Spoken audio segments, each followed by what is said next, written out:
What's up, YouTube? It's your boy ChasmRift, and today is the start of a brand new series, Science with Chasm. This is a series where a failing economics major tries to explain science to both fiction and video games. To how Pokemon works to the mystery of S cells, we bring you Science with Chasm. Today's topic, the Super Saiyan transformation. We will break down why the transformation was created, how the transformation is achieved, benefits and drawbacks to the new forms, and we will also discuss common misconceptions within the community. Without further ado, let's get started. The Super Saiyan transformation was created by Akira Toriyama. The reason for creating such an iconic transformation was, well, he said it was easier to color Goku's hair in the manga panels and using black ink. Dragon Ball Z in a nutshell, folks. Remember this detail.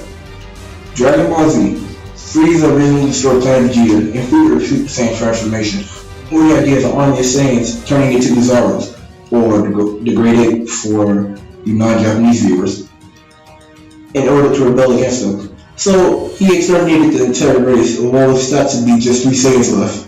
The Lycan one he kept Raditz alive. We'll leave that topic for another day. From the Bardock special, we do get an interesting time paradox where Chill may have passed down the story of the Super Saiyans to his descendants based on his fight. We will come back to that later on as well.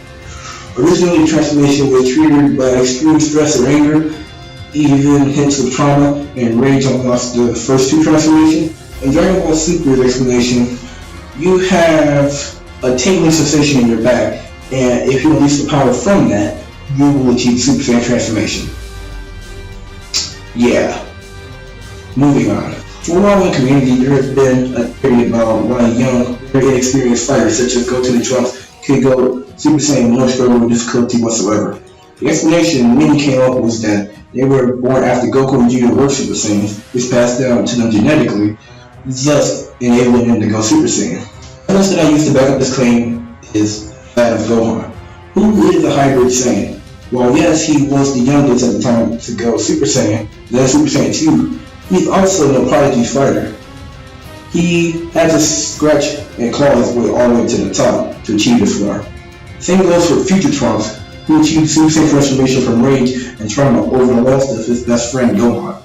He too wasn't born a prodigy on the level of Goten nor the timeline Trunks. He had to achieve this the hard way. This is important because Trunks of the future timeline was born to a Vegeta who had no knowledge of the Yankees. So the training he did on a remote planet never occurred. Thus, he never achieved the transformation before receiving Trunks. Also, this is an epic meet. In an interview recently by Toriyama, the theory was basically confirmed as he brought up the concept of S cells. S cells are part of the genetics of Saiyans, and the increase of S cells are based on the power level and or gentleness of Saiyans. This explains why a low-class Saiyan like Goku could go Super Saiyan before the Saiyan President Vegeta, who earned his transformation from not, basking in his own selfishness anymore. Also explains that Gohan, who achieved it at a much younger age, where his power potential as a hybrid is much higher than that of a full-blooded Saiyan. Same goes to his gentle spirit. Also explains why the childish, innocent Goten and Trunks can go Super Saiyan in young ages, because S cells can be passed down to offspring. They had more than what Gohan inherited from Goku originally. Now that we got that out of the way, let's get started.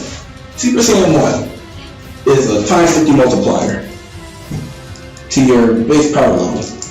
What that means is that whatever your power level is, if you go Super Saiyan, it will increase 50-fold. We will get into that in a minute when it comes to the actual misconceptions of the Super Saiyan transformation. Super Saiyan 2 is a times 2 multiplier to Super Saiyan 1. AKA is also a times 100 multiplier to your base, if you want to look at it that way. To achieve Super Saiyan 2, you must reach down deep inside of you and unleash all your rage and anger to achieve this form. Your hair becomes spikier and is upright more, and it also creates a vortex of lightning around your entire aura that surrounds you. Super Saiyan 3 is a times 4 multiplier to Super Saiyan 2, otherwise known as 400 times increase to your base. The hair grows out wildly to look like a wild beast. It'll also give you more visible pupils, and drains a ton of stamina. Also, you kind of lose your eyebrows when you own this transformation. Now, when it comes to Super Saiyan 4, which is not canon, well, we don't know definitively how much of a multiplier it is, but for many different sources, it does say it is a 10 times multiplier to 3, but many sources seem to point otherwise from that, as Goku was able to turn into a Golden Wizardo, which is already a 10 times multiplier to your base, and then he turned into Super Saiyan 4. So we'll just leave that one as a giant question mark. Super Saiyan God is slightly different than the other three. First, to achieve the transformation, you must perform a ritual with a total of 5 people who are pure-hearted Saiyans, giving their energy to you to allow the spirit of the original Super Saiyan God, Yamoshi, to flow into you. For Vegeta, well, we know really nothing of how he gained the godly ki. It seems just to suggest that he trained the beast and he eventually got the godly ki to turn into Super Saiyan God. The transformation is inspired from Super Saiyan 4 reddish fur color, and one character designer wanted to give Goku hair that is a homage to both Super Saiyan 3 and 4, and also the cape. But the cape was scrapped. Same for the muscular look that was supposed to be for Goku as he achieved the transformation. The form can be reserved into your base form to give you something called Saiyan Beyond God, where your base form has the power of Super Saiyan God while transferring. We do not know exactly what the multiplier is, but it is suggested to be at least a 50 times multiplier, as in both the Battle of Gods movie and anime adaptation, and even the manga seems to suggest that, as Goku after he got bodied by Lord Beerus, he said that he may have to fuse with Vegeta in order to create Vegeta to take on Beerus, but then he was like, no, that probably wouldn't work. And then when he goes Super Saiyan God, he actually put up a fairly decent fight against the suppressed Beerus. Only Super Saiyan God, if you go Super Saiyan, you can unlock something that's called Super Saiyan God, Super Saiyan, or Super Saiyan Blue for short. Blue has a very large stamina drain compared to Super Saiyan God, but it packs more power. Again, as confusing as it is to achieve this form, you do not have a definitive multiplier for it. So Goku and Vegeta, both forms, show very inconsistent feats, suggesting they suppress their power while in this form. Case in point, we see them both go Super Saiyan Blue when battling Universe 9 Tournament of Power. We also see Goku go Super Saiyan Blue when he's battling against Krillin, but then other times we see him go Super Saiyan Blue and he's actually struggling against the likes of Kefla. Kefla, who, based on power, should be weaker than Blue Saga Vegeta. Moving on, we have that this will segue into misconception. There's a misconception that if you go Super Saiyan, it means there's a definitive set of power. For example, Emmett Frieza can be any Super Saiyan. No, that's not true. For example, Bardock in his special was able to go Super Saiyan while only having a power level of 10,000. If you want to argue that he got a Zenkai boost, go for it. We'll say it's a power level increased by 100 times. So power level of 1 million Bardock goes Super Saiyan. So let's remember that. 1 million times 50. What do we get? 50 million. That's a big number. Similar to something Screw Attack will put up there to measure the power of the Dragon Ball Z character. Frieza full power on Namek has a power level of 120 million, as stated by Daizenshou 7. So this example alone proves that this character, who isn't capped or limited to just a transformation, can be Bardock. Because last time I checked, 120 million is more than double 50 million. In short, level you want transformation isn't a set power level.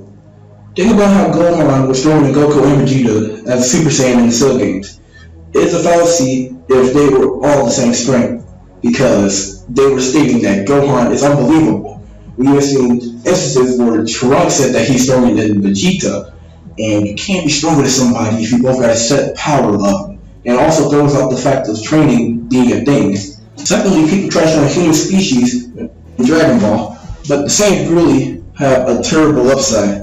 At least the early DBZ. Goku in the beginning of Z, after years of training Akami and on his own, Goku had a power level of 416.